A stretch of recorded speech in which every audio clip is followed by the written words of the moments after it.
Bueno, buenas tardes. Mi nombre es Diego Aravena.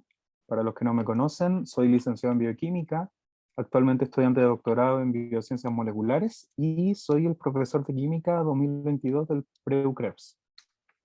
En esta clase, la clase número 4, nosotros vamos a ver principalmente el concepto de tabla periódica. Aquí encuentran mi Instagram para que puedan seguirme y comunicarse conmigo. Respondo los mensajes apenas pueda. Ya me pueden hacer cualquier tipo de preguntas relacionadas a la materia, tanto de química como de biología, relacionados a la carrera. Yo soy licenciado en bioquímica, me he desempeñado como científico también a lo largo de mi carrera y actualmente, así que pueden consultarme sus dudas y si no puedo resolverla yo, los derivaré a alguien que probablemente pueda hacerlo. Y también en mi Instagram pueden encontrar infografías de distintas materias, principalmente enfocado a la bioquímica, ya biomoléculas, biología molecular, para que se den una vuelta y a veces una que otra vez hago un dibujo loco por ahí, creyéndome un artista de hace 2 siglos atrás, un científico de hace 2 siglos atrás. ¿Ya? Perfecto. Entonces, comencemos. Elementos y tabla periódica. ¿Cuáles van a ser nuestros objetivos el día de hoy? Esto basado siempre en los objetivos de aprendizaje, ¿cierto? Que evaluará la prueba PAES o evaluó la prueba PDT. Conocer la tabla periódica, ¿ya? Conocer, saber lo que es, que existe, ¿cierto? Cómo está organizada, qué forma tiene, todo eso tiene que ver con conocer. Y finalmente, algo más complejo es comprender la organización de los elementos en la tabla periódica, tomando en cuenta sus propiedades físicas y estructura electrónica. Por esto mismo era importante pasar lo de las clases pasadas, ¿ya? Comencemos entonces. Si hay alguna pregunta pueden abrir su micrófono o pueden escribirme en el chat. Átomo. Esta es la misma diapo que hemos venido repitiendo desde el principio. Es la unidad mínima de la materia, que existen distintos tipos de átomos, que los llamamos elementos químicos, y se ordenan, ¿cierto?, en esta famosa tabla periódica que todos hemos visto actualmente. Y aquí, generalmente en la prueba, ¿cierto?, al principio se les presenta una pequeña parte de lo que es la tabla periódica, que son los elementos que pudieran, ¿cierto?, necesitar consultar para resolver algunos ejercicios en la prueba. ¿Recuerdan esta eh, imagen de los modelos atómicos? Era una línea de tiempo, ya que les hice. La historia, ¿cierto?, del átomo, en este caso del concepto, nace en el siglo V antes de Cristo, con un principal exponente llamado, ¿cierto?, Demócrito, que acuñó una idea de que si agarramos un material y lo dividimos muchas veces, vamos a llegar a una parte que ya no se puede dividir más, que sería como lo más chiquitito que tiene. Y eso lo llamó átomo, que significa sin división, ¿ya? Y después vamos avanzando, ¿cierto? Mucho tiempo después, John Dalton fue el que finalmente rediseñó este concepto de átomo, agregándole, ¿cierto?, una estructura, un modelo. Y ahí él también propuso que cada elemento tiene que tener sus propiedades particulares, porque o si no sería lo mismo en el fondo, ¿ya? Si la estructura más chica de la materia, que no se puede dividir más, fuera igual una con otra, entonces todo sería lo mismo, pero en este caso cada material que se descubre tiene cierta propiedad, ¿ya? Y a eso lo llamamos elemento, o sea que los átomos son elementos también, son distintos tipos de átomos los elementos. Y ahí después viene el descubrimiento de la estructura atómica y esas cosas que nosotros ya vimos en las clases pasadas. Lo importante acá es que yo les quiero preguntar, aquí en esta época se empezaron a descubrir varios elementos químicos. ¿Qué pensaron ustedes que los químicos pensaron inmediatamente cuando fueron descubriendo estos elementos? ¿Qué habrían pensado ustedes como químicos del siglo XIX? A ver,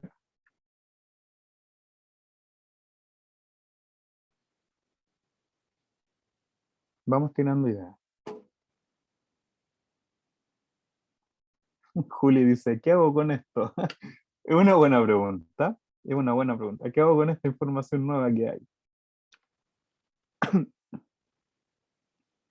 ¿Alguien más? Carolina dice ordenarlos, perfecto, ¿cierto? ¿Qué hago con esto? Y Carolina respondió, ordenarlo. ¿Cuántos tipos hay? ¿En qué se diferencian específicamente, cierto? Tratar de descubrir como toda su individualidad. ¿Qué lo caracteriza? ¿Por qué lo hace distinto al otro? ¿Ya? Y quizás ahí poder ordenarlos. Y bueno, resulta que en esta historia, ¿cierto? Amaro, la pregunta era, tú como químico del siglo XIX, ¿qué pensarías al ir descubriendo cada vez más elementos químicos? Recuerda que esto no se sabía de siempre, se fueron descubriendo. Antes la materia era lo que nos rodeaba, después se dieron cuenta que habían distintos tipos de átomos. Y eso explicaba distintas propiedades que tenían los materiales. Pero siendo yo una persona de ese siglo sin saber como del mundo contemporáneo, o siendo yo la persona contemporánea en ese momento exacto. No, siendo tú del siglo XIX, con riesgo de Y fallecer a los 30 años por cualquier enfermedad infecciosa. yo creo que consumir lo que uno encuentra, yo creo como que encontraban cosas y como que, es que no, a ver, es que, bueno, la palabra literal, se drogaban como con lo que encontraban, por ejemplo, los elementos, las cosas que encontraban como que era como súper igual, como que ocupaban su cuerpo como para experimentar en cierto Para sentido. experimentar, claro. Y ahí vamos Por descubriendo ejemplo, el distintas tema de, propiedades, ¿ya? claro, como el tema de los rayos X y todo eso y la radiación. O sea, como que tiendo a pensar como en la radiación. Ya, sí. O sea, la radiación igual viene tiempo después, pero también fue parte de los descubrimientos de los elementos, ¿ya? Pero lo que quiero que les quede claro con esta línea de tiempo que les vuelvo a mostrar es lo siguiente. Aquí ya estaba siendo un tiempo muy convulsionado para la química. Empezaban a aparecer elementos. Estamos describiendo cada vez más elementos. Y no fue hasta 1860 en lo que llamó el primer Congreso Internacional de Químicos de Karlsruhe, no sé cómo se pronunciará en Alemania, es que los químicos se pusieron de acuerdo para poder ordenar toda esta cuestión que estaba emergiendo, ¿ya? O sea, tuvieron que juntarse y decir como, ok, pongámonos de acuerdo en cómo vamos a ordenar esto, cómo vamos a clasificar estos descubrimientos, que en el fondo son necesarios. En la ciencia, ¿cierto? Cada descubrimiento sirve para generar conocimiento nuevo. Entonces, hay que ordenar alguna forma para que todos estemos de acuerdo y todos entendamos en cualquier parte del mundo cómo funcionan las cosas. ¿Ya? Entonces, fue aquí, ya entre medio de que John Dalton, después de que John Dalton propuso su modelo y antes de que Thomson, ¿cierto?, hiciera sus descubrimientos con los rayos catódicos y generara su modelo del budín de pasa. Aquí ya estaba siendo convulsionado todo esto del descubrimiento de los elementos químicos. ¿Ya? Entonces, en ese tiempo se dice, o hasta lo que yo sabía, que existían 63 elementos, hasta esa fecha, ya hasta 1860. Y algunas preguntas que yo me habría hecho como científico de esa época, ¿cierto? Habría sido, ¿cómo lo llamamos? ¿Cómo los clasificamos? ¿Ya? ¿Cómo ponerle nombre? Porque tampoco tenían nombre, o sea, hacer una cosa, ya descubrí esto y le pongo de tal nombre, pero ¿tiene sentido llamarlo así? ¿Todos estamos de acuerdo en que se llaman así? ¿Ya? Entonces, ¿cómo llamarlos? ¿Algún nombre particular? ¿Cómo los clasificamos? ¿Ya? Entonces esas preguntas van surgiendo naturalmente estos descubrimientos nuevos, y eran 63 elementos. Entonces, en 1863, ¿cierto? En 1860, ya se me olvidó la fecha exacta, el Congreso Internacional de Químicos, ¿cierto? En Alemania, propuso, ¿y si utilizamos el peso, la masa atómica para ordenar estos elementos? ¿Qué más pudieron haber ocupado? A ver, tienen idea, nosotros estamos en ese congreso y empezamos como ya, ¿qué criterio podemos ocupar para ordenarlo?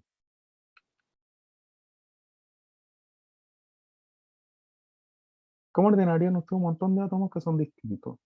¿Qué buscarían para colocarlo en cierto cajón? Menor a mayor, por peso, similitudes, dicen por acá. ¿Qué similitudes, Juli? Menor a mayor, me imagino que Andrea se refiere a tamaño. Electrón de valencia, Ya. No sé si se lo pensaron en 1860, pero es una buena opción. ¿Qué más? ¿Qué más? ¿Qué puede ser? Ah, instintivamente. Cosas que a usted se le vengan a la cabeza de cómo puede ordenarlo. Por cronología, ya, sí. Así como ya, como este se descubrió primero, lo vamos a marcar al principio. Ya. ¿Qué otro criterio? No lo sobrepiensen tanto. Piensen que aquí recién estábamos llegando al budín de pasa. ¿Qué podían ver ellos?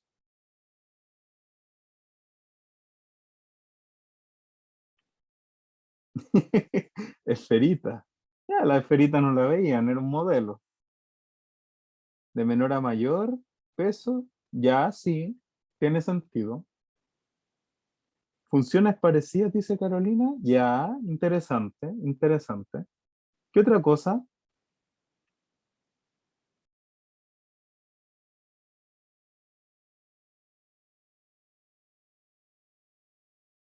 ¿Qué otra cosa puede ser? ¿Grupos? ¿Grupos de qué?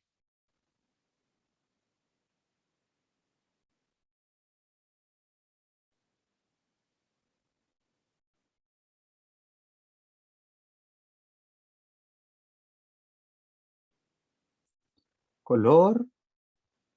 Puede ser, puede ser. ¿Cierto? Yo voy a colocar todos los elementos que generan compuestos o que sean verdes a un lado, ¿cierto? Azules al otro, e incluso metálicos. Y yo lo que habría hecho es como, ya los gases van a ir para acá y los metales van a ir para acá. ¿Ya? Es como sin otra mayor complejidad. Ya, pero como aquí ya se conocía el concepto del peso a la masa, alguien propuso que se ocupara ese criterio, que tiene sentido, es como del más chico al más grande, del menos pesado al más pesado. Y si utilizamos entonces el peso de la masa atómica para ordenar estos elementos, y aquí nace algo interesante. Dmitri Ivanovich Mendeleev, el famoso creador de la famosa tabla periódica actual, propone la tabla periódica más prometedora. ¿Por qué era tan prometedora? Porque su ordenamiento dejaba espacios para elementos que aún no se habrían descubierto. Es decir, que la tabla periódica propuesta por Dmitri, ¿cierto? Por Mendeleev, dejaba, entre comillas, evidencia de que faltaban átomos por descubrir por su ordenamiento. Entonces, ese fue uno de las razones de por qué se dejó esta, porque de cierta forma logró un ordenamiento en el cual, podían caber más cosas que todavía no se veían. Y efectivamente, después se fueron descubriendo el galio que pudo ser ordenado en esta misma tabla, ciertos otros tipos de elementos químicos. Así que por eso fue tan interesante. ¿Y cómo era la tabla? No sé dónde está. Ahí está. Se me pasó, ¿cierto? La diapo. Esa es la tabla de Mendeleev. Se parece, ¿cierto? Esta fue la primera como tabla periódica.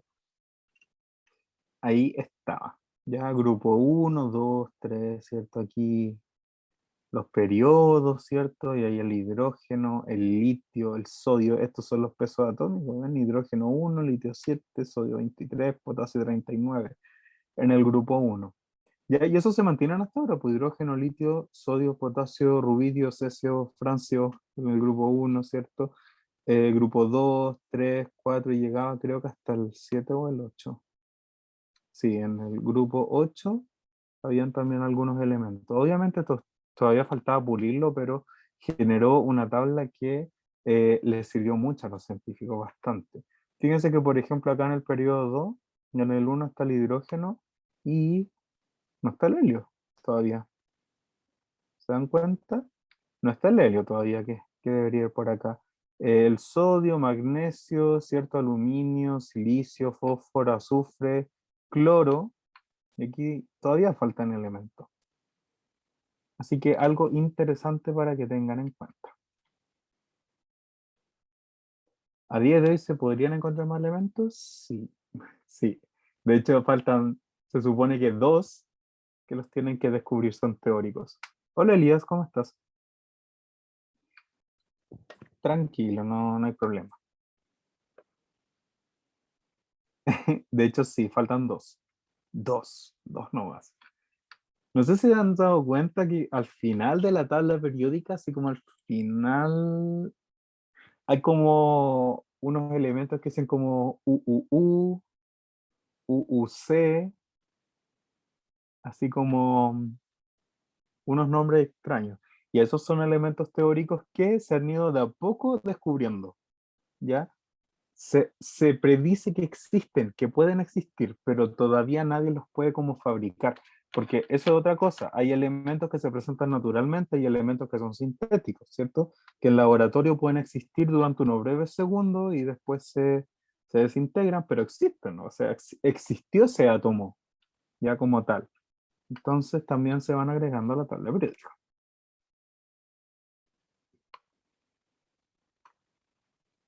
¿Ya? Entonces, ¿qué se ordena dentro de la tabla periódica? Esto fue lo que ya vimos también, que cada elemento, ¿cierto?, va a tener sus propiedades características debido principalmente al número de protones que tiene, pero también a su número másico, en el fondo, porque también forma parte del núcleo de este átomo, ¿ya? Pero los protones son los que dan la característica. Entonces, dentro de la simbología de la tabla periódica vamos a tener un número atómico, generalmente en la parte superior, que nos indica el número de protones.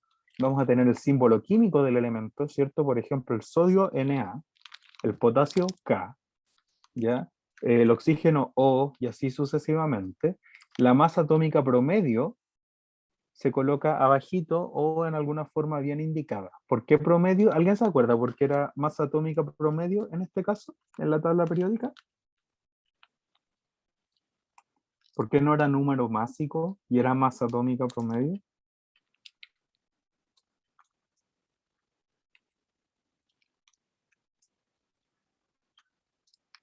Porque tenía más de una configuración. No es preciso decir configuración. ¿Porque es relativo? No es tan relativo. Algo hay en la naturaleza que no es algo absoluto, es algo promedio.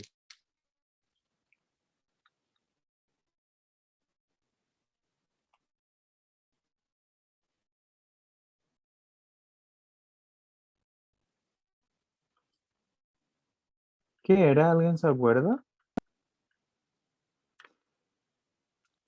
Exacto, Elia, y no isótonos, isótopos, ¿ya? Que son el mismo elemento, pero que tienen distinto número de neutrones, por lo tanto su masa atómica, ¿cierto? Su núcleo varía en masa. Entonces vimos el caso, por ejemplo, del hidrógeno, que existen tres isótopos del hidrógeno en la naturaleza.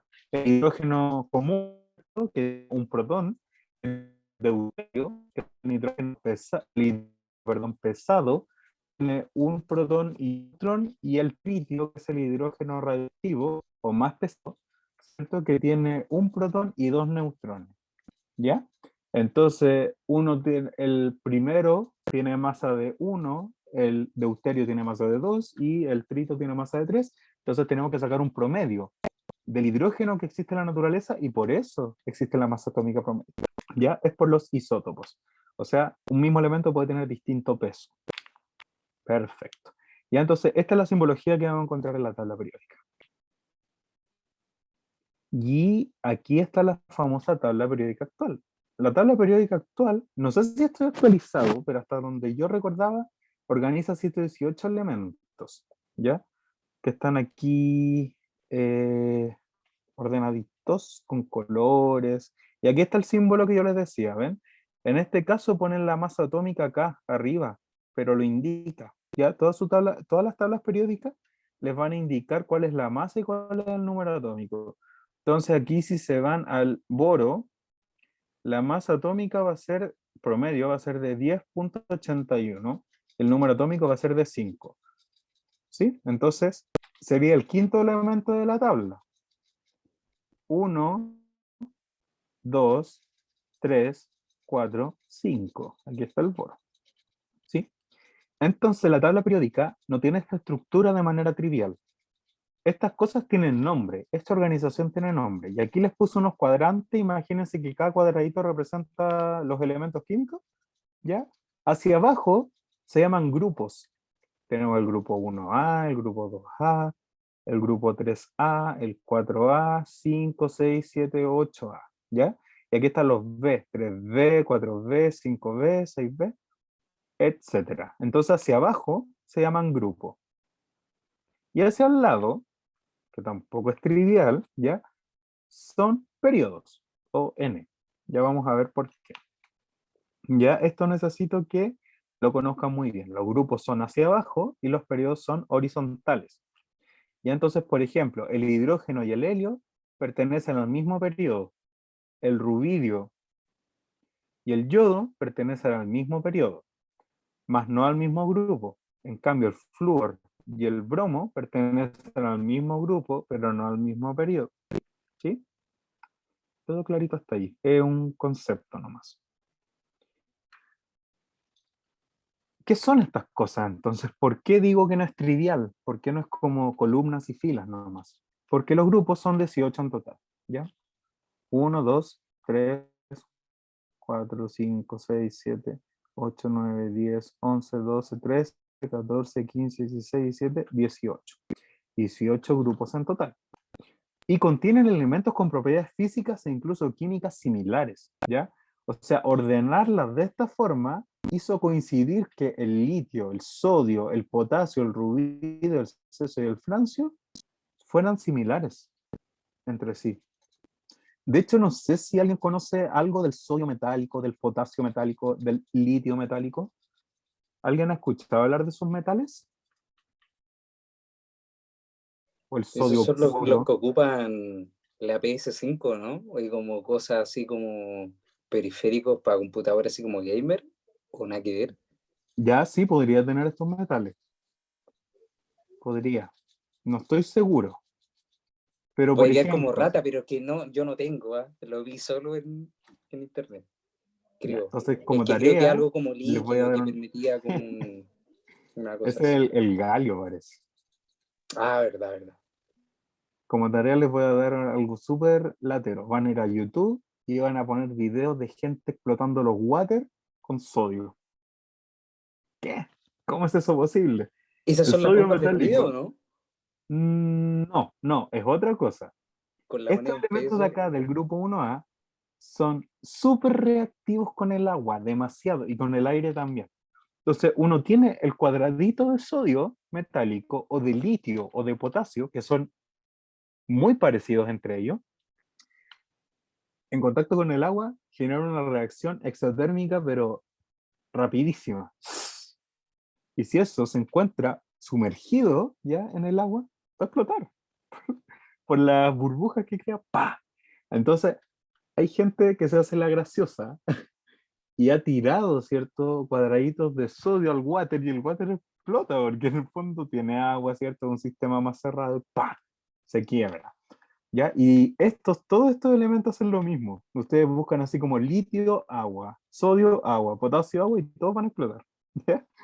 ¿Por qué? Porque justo coinciden en el mismo grupo, tienen propiedades similares, son metálicos, ¿cierto? Son muy reactivos con el agua y generan compuestos alcalinos, ¿cierto? Por eso esto se llama grupo alcalino, etcétera. Ya, no vamos a entrar en esos detalles ahora, pero es interesante. Así que como tarea van a tener que ver todos esos videos. Y si hay unos videos también donde agarran un pedacito nomás del metal, lo dejan en el agua y el metal se desintegra. Ya, es súper explosiva la reacción. Eh, bueno, así con los grupos. Bueno, aquí también, ¿qué otro? Los halógenos, ¿ya? Que son el grupo 7A, también súper famoso. Son súper reactivos y se parecen entre ellos también, ¿cierto? El flúor, el cloro, el bromo, el yodo, eh, tienen propiedades súper parecidas. De hecho, por ejemplo, este genera el ácido clorhídrico, también existe el ácido fluorhídrico, el ácido bromhídrico, el ácido yodhídrico, ya entonces reaccionan de manera similar, tienen propiedades súper similares. ¿Ya? No voy a redundar más en eso, estos elementos se parecen. Y bueno, ¿para qué hablar de este? Po?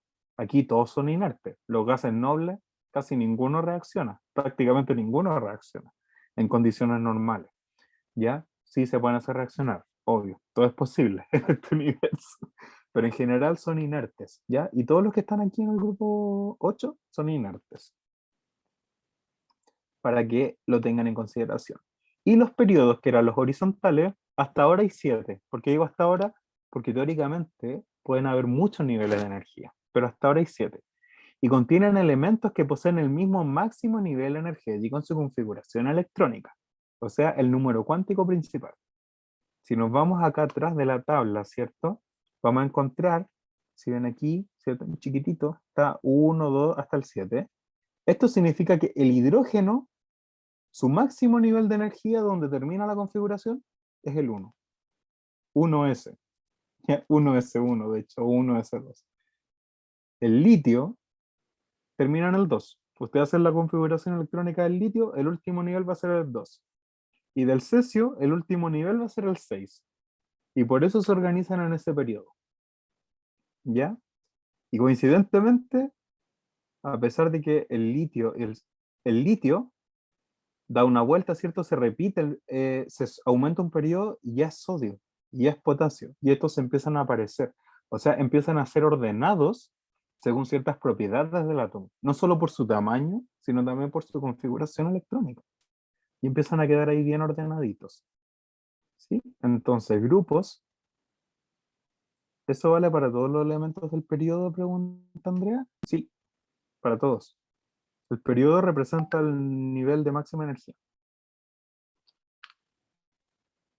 ¿Ya? El último nivel energético.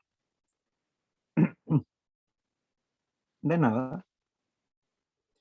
Y ahí por eso los números cuánticos, el famoso cuántico principal, el que iba adelante de la letra, ¿ya?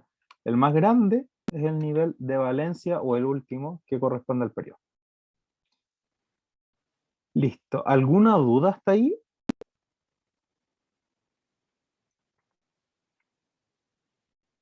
¿Todo bien?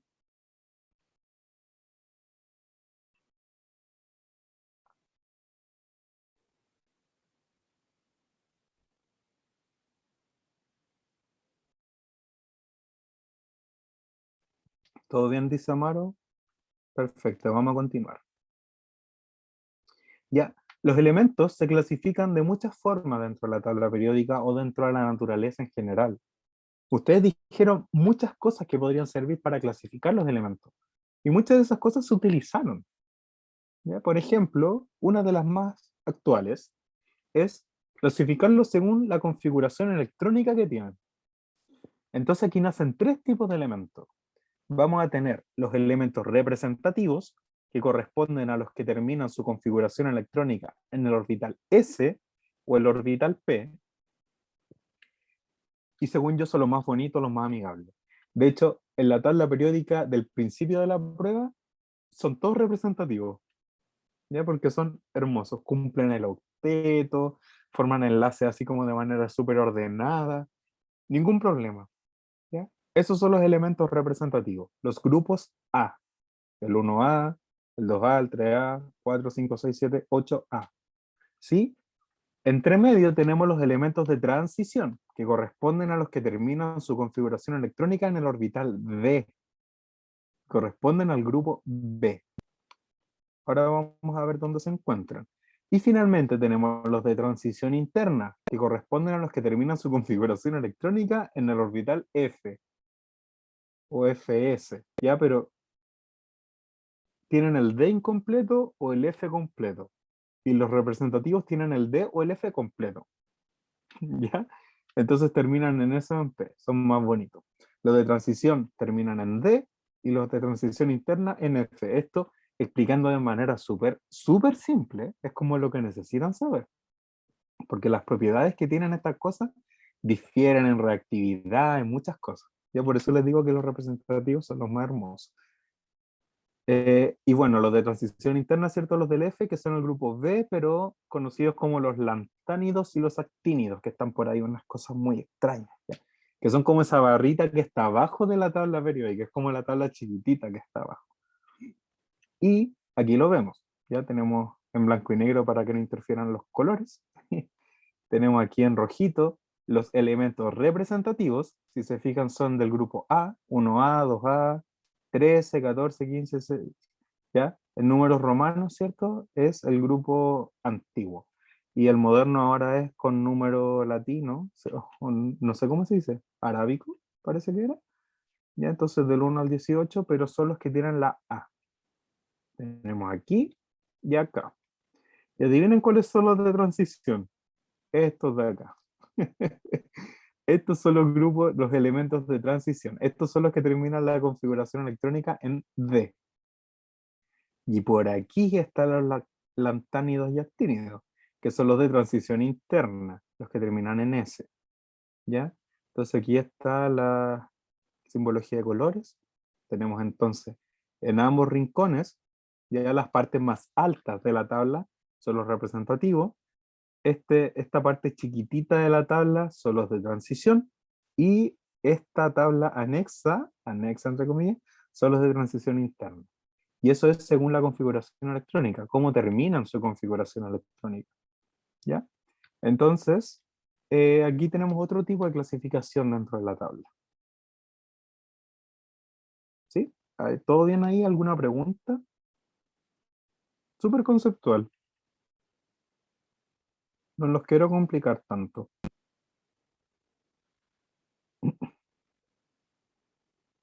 ¿Ya todo bien? Continuamos entonces. Perfecto. ¿De qué otra forma se pueden clasificar los elementos? Según sus propiedades físicas. Dentro de la tabla periódica tenemos elementos que tienen distintas propiedades físicas, ¿ya? Entre los que más destacan, o los que destacan así como principalmente, son los metales, los no metales, los metaloides y los gases inertes, ¿ya? ¿Qué son cada uno? Cada uno tiene propiedades distintas, por algo son metales, no metales. Los metales son maleables. ¿Alguien sabe lo que es maleable?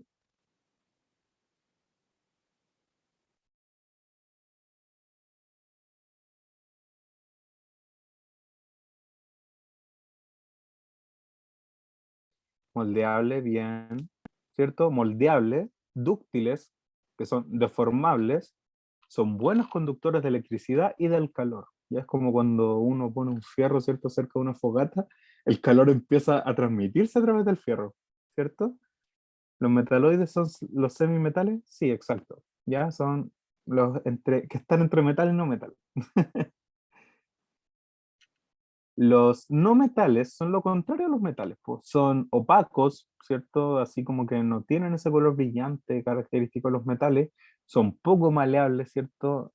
Son poco dúctiles. Si a un metal yo le pego un martillazo, va a quedar así como el martillazo marcado. En cambio, si a un no metal le pego un martillazo, probablemente ya o se rompe o no es un metal, es un gas. ¿Ya? Una de esas dos cosas.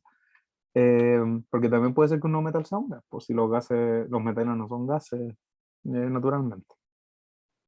Los metaloides presentan características intermedias entre los metales y los no metales.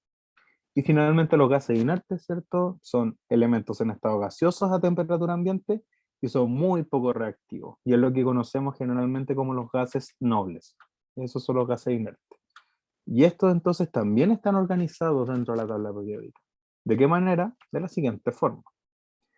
Si nosotros tenemos una tabla periódica y tiramos una línea diagonal en forma de escalera desde aquí hasta acá, vamos a darnos cuenta de que desde esta línea hacia la izquierda están concentrados todos los metales, y desde esa línea hacia la derecha se encuentran los no metales, ¿ya? Y los que están bordeando esta línea, aquí en verdecito, son los metaloides, ¿ya? O sea que están como entre ser y no ser metal. Justamente están ahí. Por eso esta línea se coloca acá, ¿ya? Entonces, volviendo anteriormente, la manera en que Mendeleev, ¿cierto?, comenzó a organizar esta tabla periódica, dio para una organización demasiado cuadrante, con muchas cosas, con su configuración electrónica, con su nivel, con su tamaño, ¿ya? Y con sus propiedades físicas también. Entonces acuérdense, la concentración, los metales están acá. En todo caso, las tablas periódicas son tan explícitas que aquí abajo ustedes pueden leer metales alcalinos, metales alcalino-térreos, ¿cierto? Metales a secas, como los que están acá, metales de transición, que es donde están los elementos de transición, lantánidos, actínidos, que son los de acá abajo, tenemos los metaloides, los que están bordeando esta línea, y tenemos los no metales, que pueden ser gases, ¿cierto? Halógenos, que no son metales tampoco, y los gases nobles o gases inertes, que también están al lado derecho de los metaloides. ¿Ya? ¿Ven cómo se ve todo ordenadito en la tabla periódica?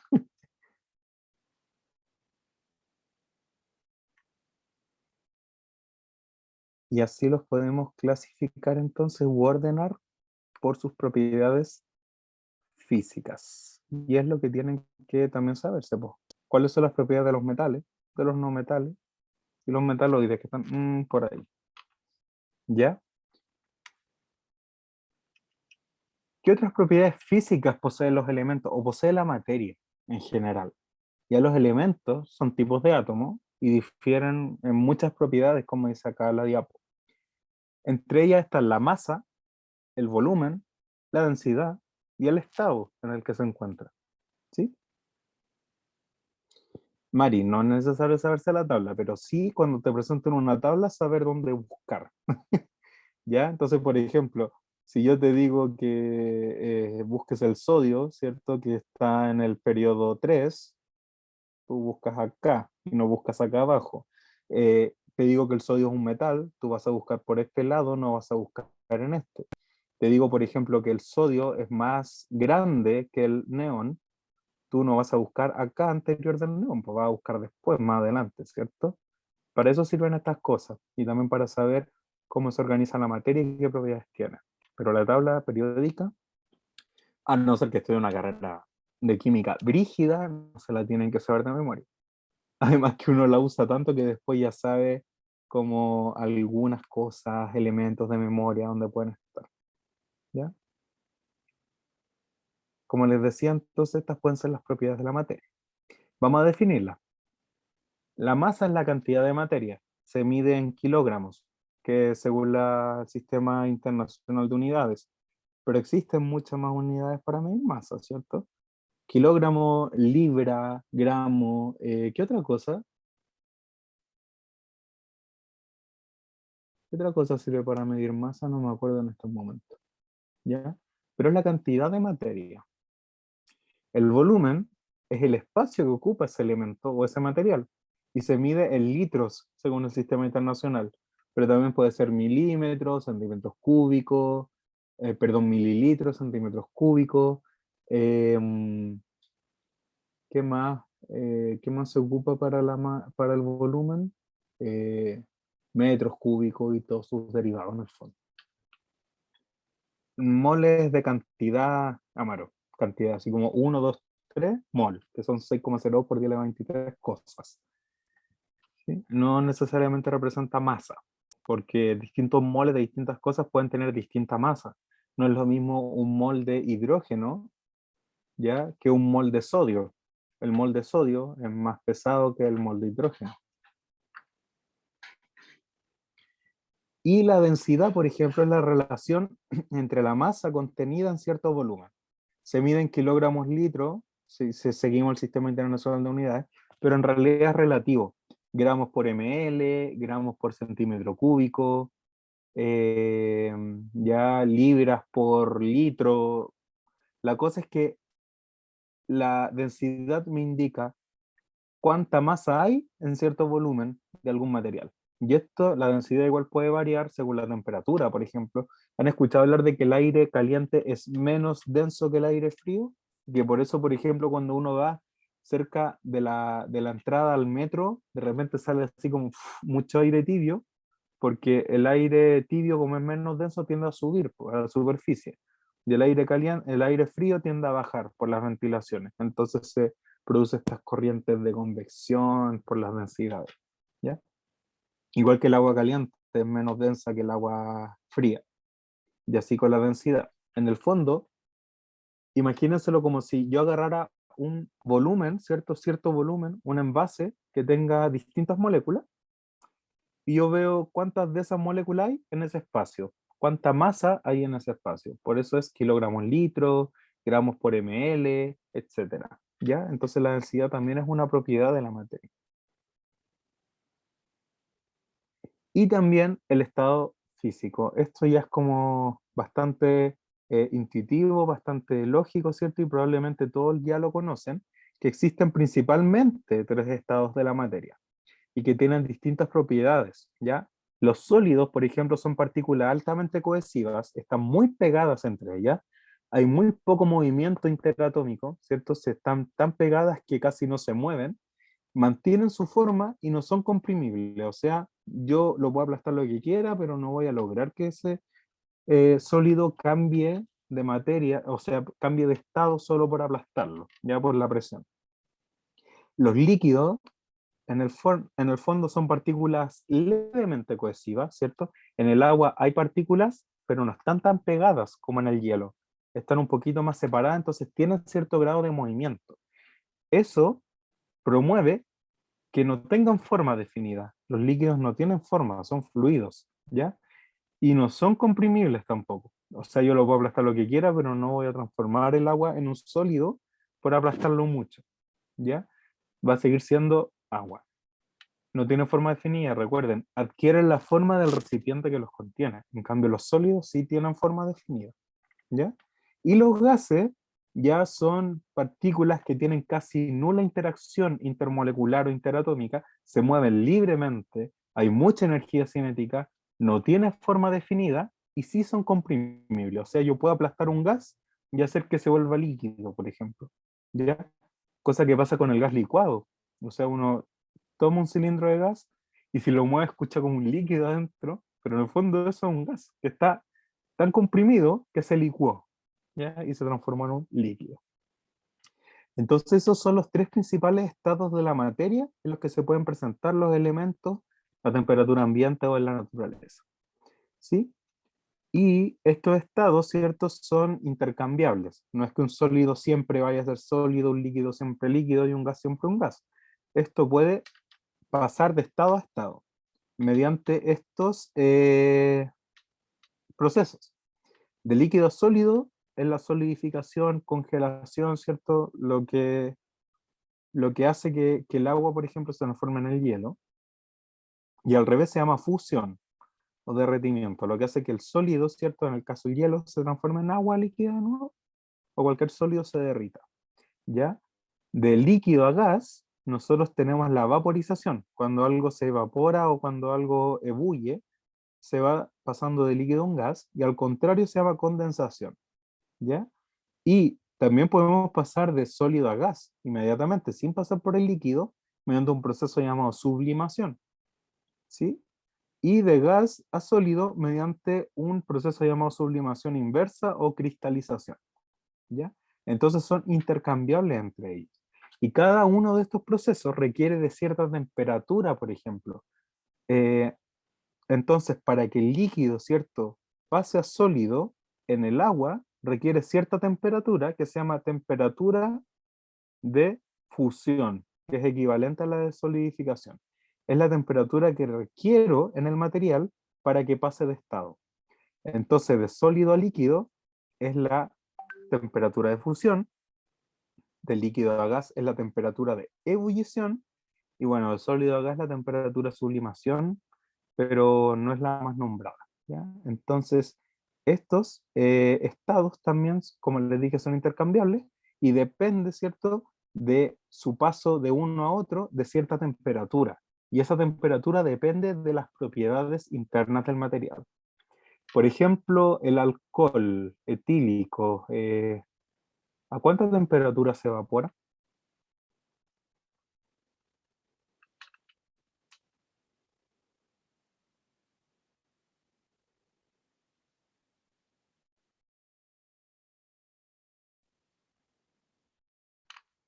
¿A cuánta temperatura se evapora el alcohol etílico? Ustedes no lo deben conocer, ¿cierto? Algo muy lejano para ustedes todavía. Digamos que es para tratar heridas, se ocupa para eso, para desinfectar. La temperatura de ebullición o temperatura de vaporización, ¿cierto?, del alcohol etílico es como de 70 grados Celsius aproximadamente, 70, 80, depende del lugar. ¿Y del agua cuánto es para pasar de líquido a gas? 100 grados Celsius, perfecto, perfecto. Entonces, ¿cierto? El alcohol etílico, que está compuesto por carbono e hidrógeno y oxígeno, tiene distintas propiedades moleculares que el agua, que está compuesta solo de oxígeno e hidrógeno, ¿ya? Entonces, la composición interna, ¿cierto?, elemental de ciertos materiales le otorga también propiedades características. Y las temperaturas para pasar de estado son una de esas características. Ese es el mensaje que les quería dejar. Y esa fue la clase de hoy. Como les dije, fue un poquito más breve, un poquito más hablada, lo suficiente, ¿cierto?, para que tengan el conocimiento para el módulo común. Esto lo vamos a retomar, por supuesto, en módulo electivo. Existen muchas otras cosas que ver en torno a la tabla periódica. Existen lo que se llaman las propiedades periódicas, pero no lo evalúan en el módulo común. Así que no es necesario que si no van a dar química electivo, lo sepan, ¿ya? Pero más adelante, cuando ya pasemos al módulo electivo, vamos a retomar tabla periódica, vamos a ver las propiedades periódicas, eh, que, que va aumentando a medida que avanzamos en los periodos, que va disminuyendo con respecto a los átomos, su tamaño, ¿cierto? Su capacidad de electronegatividad, su capacidad de electropositividad, etcétera. ¿Ya? Entonces esto se va a volver a retomar en módulo lectivo, pero hasta ahora está lo que necesitan saber para el módulo común. Así que espero que les haya gustado la clase. ¿Alguien tiene alguna pregunta antes de finalizar la grabación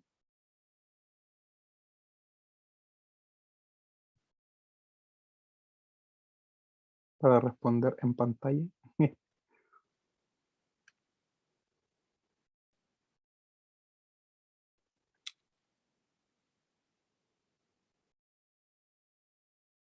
Parece que nadie por el momento. Ok, entonces damos por finalizada la clase de hoy y procedo a detener la grabación.